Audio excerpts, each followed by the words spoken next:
अस्सलाम वालेकुम नाज़रीन, प्रोग्राम आगाही के साथ मैं हूं फैसल अकरम और आप देख रहे हैं सरज़मीन टीवी। नाज़रीन, गैर कानूनी तौर पर गैर मुल्कियों के इनखला में वक्त तकरीबन ख़त्म हो चुका है। इस हवाले से हुकूमत और रियासत क्या इक़दाम उठाने जा रही है, ये एक अहम सवाल है।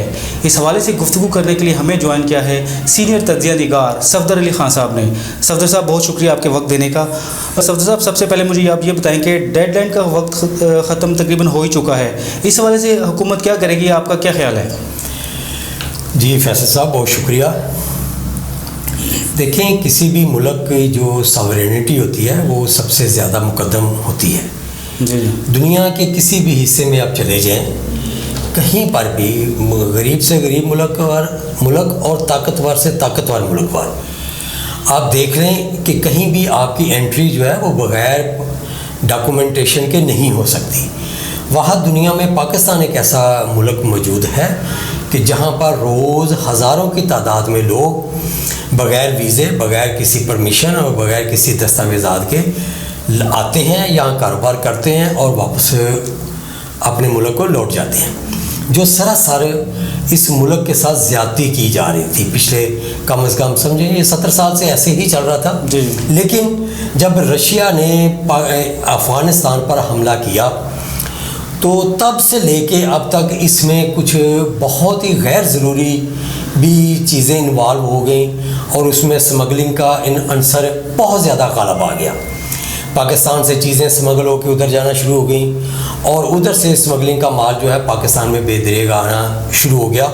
और आप अपनी मार्केटों को अगर देखें, कराची, लाहौर, रावलपिंडी या दीगर हमारे जो मरकज़ी शहर हैं उनमें देखें तो मार्केटें भरी हुई हैं जहाँ पर स्मगलिंग का माल आपको खुलेआम बिकता हुआ नज़र भी आएगा और मिल भी जाएगा बगैर किसी तहकीक और कोई आपको जदोजहद के। तो मैं समझता हूँ कि ये पाकिस्तान ने बहुत देर से कदम उठाया है, लेकिन ये एक दुरुस्त तरीन कदम है। अच्छा। और इस पर अब हुकूमत पाकिस्तान को यकीनन सख्ती के साथ अमल करना होगा। अच्छा, तकरीबन 30 लाख गैर मुल्की जो हैं पाकिस्तान में मुकीम है, जिनमें से 17 लाख गैर कानूनी है। क्या इनके खिलाफ ये रेड्स होंगी और क्या इनको जकड़ कर लेके जाया जाएगा? नहीं, ऐसा तो शायद मुमकिन ना हो, लेकिन आस्ता आस्ता लाजमी बात है कि शिकंजा जो है वो सख्त से सख्त तर होता जाएगा। जी।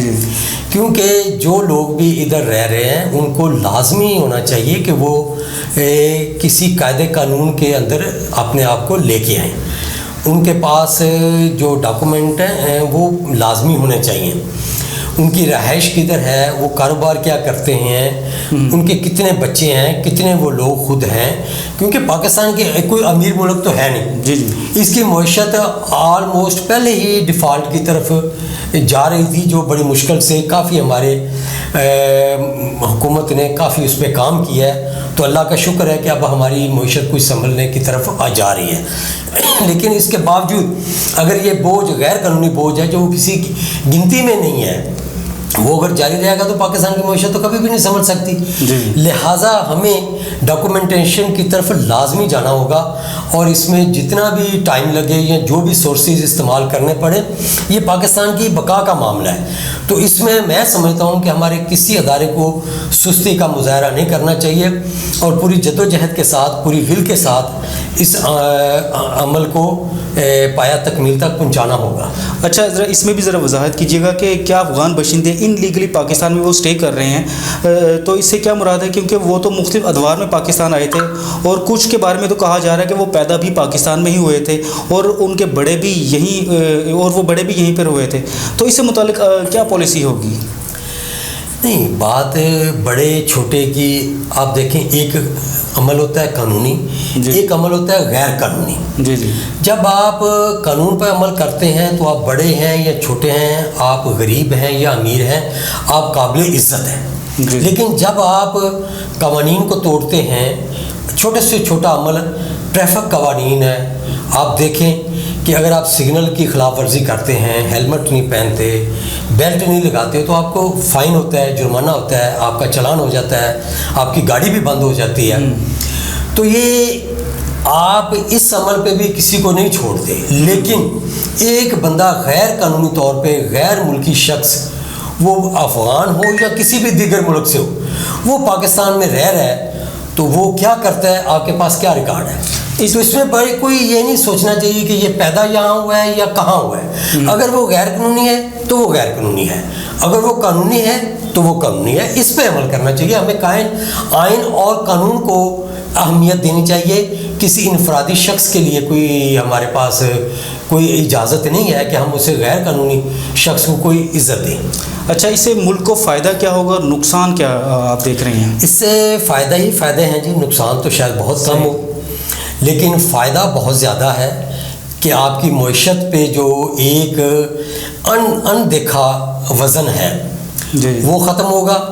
जो यहाँ पर रजिस्टर्ड लोग हैं वो अफ़गानिस्तान से हैं, बांग्लादेश से हैं या किसी भी दीगर मुल्क से हैं। ज़्यादा अक्सरियत दोबारा बांग्लादेश और अफ़गानिस्तान के लोगों की है। तो अगर वो हमारे गिनती में आ जाते हैं, हमें पता हो कि कितने लोग हैं, क्या कारोबार कर रहे हैं, तो हम उनके लिए सोर्सेज भी पैदा हो सकेंगे। लेकिन जिनका आपको पता ही नहीं है वो मईशत के लिए इंतहाई ख़तरनाक है। इसके अलावा जराइम में आप देखें तो जो जराइम में आप का अक्सर गैर मुल्की लोग मुलव्वस पाए जाते हैं। जराइम का ख़ात्मा होगा, मईशत जो है वो ट्रैक पे आ सकेगी। नुकसान इस पर ये है अगर हुकूमत वक़्त ने उस पर तवज्जो नहीं दी। तो मेरा नहीं ख्याल कि तवज्जो ना दी हो कि अफ़गानिस्तान के चूँकि ज़्यादा लोग पाकिस्तान में रह रहे हैं तो अफ़गानिस्तान के साथ हमें इस मामले पर सफारती तौर पे लाजमी बात करनी चाहिए, उनको अपने मसाइल बताने चाहिए और उनके साथ राब्ते में रह कर लोगों को उस तरफ भेजना चाहिए। तो अगर हम सफारती सतह पे कुछ मिस हैंडलिंग करते हैं तो उसका फिर ज़ाहिर है सफारती तौर पे हमें कुछ मसाइल का सामना हो सकता है। लेकिन पाकिस्तान को इकॉनमीली और इसके लॉ ऑर्डर के लिए ये अमल जो है बहुत ही ज़रूरी है। अच्छा खान साहब, मैं आपको एक और मौजू की तरफ लेके जाना चाहूँगा कि इस वक्त वर्ल्ड कप का सिलसिला जारी है, टूर्नामेंट जारी है और पाकिस्तानी टीम बल्कि पूरी दुनिया की टीमें इस वक्त जो हैं इंडिया में मौजूद हैं और सिचुएशन सारी मैचेस की पाकिस्तान की और पाकिस्तान की जीत और हार की सबके सामने है। और जिस पोजीशन में पाकिस्तान खड़ा हुआ है, इस मौके पर चीफ सेलेक्टर इंज़मामुल हक का इस्तीफ़ा देना और मुख्तलिफ तनाज़ात का खड़ा हो जाना, तो इस हवाले से आप क्या कहना चाहेंगे पाकिस्तान के क्रिकेट बोर्ड के हवाले से और पाकिस्तानी क्रिकेट के हवाले से? जी फैसल साहब, आपने बहुत बरमहल मौका की तरफ तवज्जो दिलाई है। देखें, एक खेल के कुछ क़वायद व ज़वाबित होते हैं और कुछ मुल्क की तरफ ये अपनी टीम को सपोर्ट होती है। जी जी, ये चीज़ों को मद्देनज़र रखना होता है हर बोर्ड ने। आप देखें कि हमारा क्रिकेट बोर्ड जो है उसने 2-3 ऐसे काम किए हैं जिसने यकीनन खिलाड़ियों की तवज्जो जो है वो अपनी तरफ मबज़ूल करवाई है। एक तो इन्होंने उनका जो कॉन्ट्रैक्ट साइनिंग के कागजात थे वो उन्हें इस मौके पे वहाँ उन्हें दे दिए कि आप इनको पढ़ लें मुआहदे को और इस पर साइन करें। ये इशू उठा और दुनिया में इसको काफ़ी हाईलाइट किया गया कि जी पाकिस्तानी खिलाड़ियों को पिछले 5 माह से वाजबात ये नहीं मिले। ये घर की बात थी, ये घर में ही होती, ये भी हमने दुनिया को बताया। और उसके अलावा एक आपने देखा होगा कि हमारे कैप्टन बाबर आजम ने एक मैसेज किया है, व्हाट्सएप मैसेज अपने चेयरमैन बोर्ड को, वो मीडिया पे ले आए और उन्होंने उनका जो एक पर्सनल मैसेज था उनको उसको मीडिया की जीनत बनाने का कोई तुक नहीं है। अब देखेंगे ये कितनी गिरी हुई हरकत है कि आप इस मौके पे ये इस तरह किसी पर्सनल मैसेज को आप मीडिया पे दिखा रहे हैं कि ये वो उन्होंने मुझे मैसेज किया है, ये भी हो गया। और अब इस मौके पर हमारे मीडिया में किसी वजह से ये खबर आनी कि हमारा जो चीफ सेलेक्टर है वो इंग्लैंड में किसी कंपनी के साथ जो प्लेयर्स को साइन करती है उसके साथ उसके अटैचमेंट है। जी जी, ये भी नॉन इशू है इस वक्त, इसका भी तो नहीं बनता था और इससे यकीनन खिलाड़ियों के मोरल पर भी फ़र्क पड़ा है। लेकिन मैं समझता हूँ सबसे बड़ी बात यह है कि इसमें पाकिस्तानी क्रिकेट बोर्ड की और पाकिस्तानी क्रिकेट मैनेजमेंट की दुनिया के सामने एक जागनसाई हुई है और इन्होंने ये बेइज्जती का मौजब बने हैं। जी जी। क्रिकेट को क्रिकेट ही रहना चाहिए था, खेल में हार जीत होती रहती है। प्लेयर्स ने किस वजह से वो परफॉर्म नहीं कर सके, ये इशू हमें इसके बाद डिस्कस करना चाहिए था। इस वक्त अपने प्लेयर्स को अपने मुल्क की खातिर, अपने मुल्क की इज़्ज़त की खातिर हमें उन्हें बैकअप करना चाहिए और उन्हें ये हौसला देना चाहिए कि आप जीतो या हारो, हम आपके साथ हैं। अच्छा, ये तासुर भी पाया जा रहा है कि टीम में एक लॉबी बनी हुई है और बाबर आजम जो हमारे कप्तान है वो अपनी यारियां दोस्ती निभाने के चक्करों में है। अब देखें जो है ज़मान खान को बाहर बैठाया हुआ है, फ़खर ज़मान को दूसरा चांस नहीं दिया गया, तो क्या देख रहे हैं ये सारी, ये क्या, ये कितनी हकीकत है इसमें? ये चीज़ें भी देखें जी, अब इस वक्त तो मैं समझता हूँ नहीं होनी चाहिए। जो टीम थी वो सिलेक्ट हो गई, सिलेक्ट हो के वो वहाँ पहुँच गई, अब हम उसमें कोई रद्द-बदल तो कर नहीं सकते। जी जी।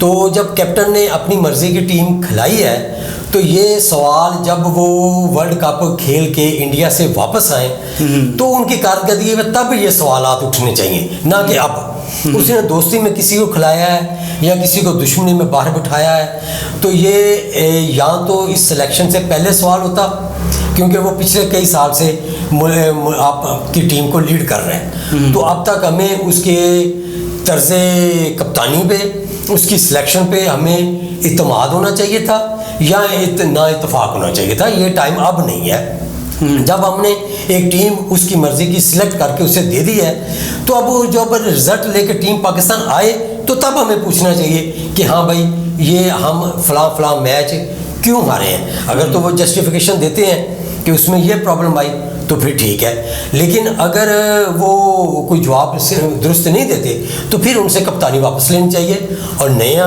कप्तान लाना चाहिए। और जो लड़के आप समझते हैं सिफारशी रहे हैं, उनकी कारकर्दगी भी अगर ठीक है तो फिर तो सिफारशी नहीं है, लेकिन अगर कारकर्दगी भी उनकी नहीं ठीक तो फिर उन्हें टीम से बाहर निकाल देना चाहिए। लेकिन मैं समझता हूँ वर्ल्ड कप के दौरान इस तरह का ना सवाल उठाना चाहिए और ना इस तरह का कोई तासर देना चाहिए दुनिया में कि हम तो एक डमी क्रिकेट बोर्ड है और हमारा जो एक मैनेजमेंट का तरीका है वो भी कोई वाज़ेह नहीं है, उसका भी कोई, उसमें भी कोई डिसिप्लिन नहीं है, जिसका जो दिल चाहा है वो कर रहा है। हम तासर इससे यही बढ़ता है कि ना हमारा कप्तान ठीक है, ना हमारा कोच ठीक है, ना हमने सिलेक्शन ठीक करके भेजी है, लड़के सिफारशी चले गए। यार ये तो बड़ा मुल्क के अगेंस्ट आप बात कर रहे हैं। जी जी, अपने नुकसान कर रहे हैं। अच्छा, ये भी तासुर पाया जा रहा है कि बदलती हुकूमतों के साथ, जैसे कि नजम सेठी की पहले थी बोर्ड में, तो बाद में रमीज़ राजा साहब आए तो उन्होंने नजम सेठी साहब की पॉलिसी को चेंज कर दिया। अब जो है ज़कासर साहब ने रमीज़ राजा साहब की पॉलिसियों को चेंज कर दिया। क्या कब तक ऐसा चलता रहेगा? देखिए, यही तो बदकिस्मती है, हम पीछे क्यों रह गए हैं दुनिया में, जबकि हमारे पास टैलेंट अल्लाह ने हर किस्म, हर अदारे में, हर महकमे में, हर किस्म का हमारे पास टैलेंट मौजूद है, लेकिन हम फिर भी डिक्लाइन की तरफ है। उसकी बेसिक वजह यही है कि हमारा सिस्टम जो है वो सिफारिशों पे चल रहा है। अगर हम किसी को मेरिट पे रखें और मेरिट पे निकालें, डिज़र्व करता हो उसको चेयरमैन लगाएं और फिर वो सिक्योर हो अपनी टाइम का जो उसका आइन ने उसे हक दिया है, और जब वो जाए तो फिर वो उस पर सवाल हो कि जनाब आपने क्या किया है, और जब सवाल नहीं सिर्फ हो फिर उसका एहतसाब भी हो, और लेकिन वो कानून के दायरे में हो। हम हर बात को वक्त के साथ ही बदल लेते हैं। आज मैं हूँ तो मेरी तूती बोल रही है, कल आप हैं तो आपकी तूती बोलनी शुरू हो गई। ना किसी के मेरिट याद रखे जाते हैं, ना किसी के डे मेरिट याद रखे जाते हैं। इसमें बदकिस्मती है हमारी क्रिकेट बोर्ड, इसकी सिर्फ नहीं है, इसको आप अपनी कौमी सियासत में भी ले आए तो उधर भी आप देखें कि यही हालात हैं कि पसंद और नापसंद का सिलसिला जो है उसने हमें कहाँ से कहाँ ला खड़ा किया है। अच्छा खान साहब, अगर परफॉर्मेंस की बात की जाए तो मीडिया का किरदार इसमें काफ़ी अहम होता है कि आप देखें, अगर आप कारकर्दगी अच्छी दे रहे हैं, परफॉर्म अच्छा कर रहे हैं तो लोग आपकी तारीफ़ करते हैं। अगर आप ख़राब परफॉर्मेंस दे रहे हैं तो आप पर क्रिटिसिज्म करने वाले बहुत होते हैं, ख़ासकर इंडिया में। क्रिटिसिज्म का भी हमारी ये हालत है कि हम क्रिटिसिज्म भी बाज़ औक़ात बेजा शुरू कर देते हैं। जी जी, बात मैंने पहले भी यही आपसे की है कि एक टाइम होता है क्रिटिसिज्म का और अप्रिसिएशन का। इसको उसके मुताबिक हमें चलना चाहिए। इस वक्त हमें हम चाहिए कि हम अपनी टीम को सपोर्ट करें। वो इस वक्त भारत में खेल रही है और दुनिया के सामने खेल रही है। दुनिया की स्ट्रॉन्ग टीमें हैं, इस वक्त तैयारी करके आई हुई हैं। हमारी टीम भी स्ट्रॉन्ग टीम थी, हर नंबर 1 की पोजीशन में जाके ये खेली है, तो टीम इतनी बुरी नहीं थी। हर नंबर 1 पोजीशन कोई रिश्वत दे के तो नहीं ली ना, खेल के लिए है। तो मौका होता है क्रिटिसिज्म का। इस वक्त मैं समझता हूँ क्रिटिसिज्म जायज़ हो या नाजायज़ हो, मैं समझता हूँ वो गलत है, उसको नहीं होना चाहिए। कम से कम वर्ल्ड कप के बाद तक हमें ज़रा सब्र करना चाहिए। अच्छा, ये जो है वर्ल्ड कप से पहले हम नंबर 1 पोजीशन पे थे जी। अच्छा, वर्ल्ड कप के आगाज़ से पहले हमारी टीम नंबर 1 पे थी और बाबर आजम जो हमारे कप्तान हैं वो भी नंबर 1 प्लेयर थे। अभी इस वक्त पोजीशन हमारी 6वें नंबर पे है। आप वर्ल्ड कप के बाद पाकिस्तान को किस जगह पे देख रहे हैं, कौन से नंबर पर देख रहे हैं, बताइएगा। अभी मेरा ख्याल है 3 मैच बाकी हैं पाकिस्तान के। जी, तो हमें उनका भी इंतज़ार कर लेना चाहिए। अभी हम मुकम्मल तौर पर से टूर्नामेंट से बाहर नहीं हुए, तो इसमें अभी इंशाल्लाह आप तब्दीली की उम्मीद रखें, पॉजिटिव की उम्मीद रखें। मुझे उम्मीद है कि हमारी टीम इंशाल्लाह बकिया तीनों मैच जीते। जी, इंशाल्लाह पाकिस्तान हमारी टीम इंशाल्लाह तीनों मैच जीते और देखते हैं कि आगे मैच वर्ल्ड कप का जो है टूर्नामेंट किस पहलू बैठता है। नाज़रीन, आगाही प्रोग्राम में बस इतना ही। अपने मेज़बान को इजाज़त दीजिए। मुलाकात होगी आपसे अगले प्रोग्राम में, तब तक के लिए अल्लाह हाफिज़।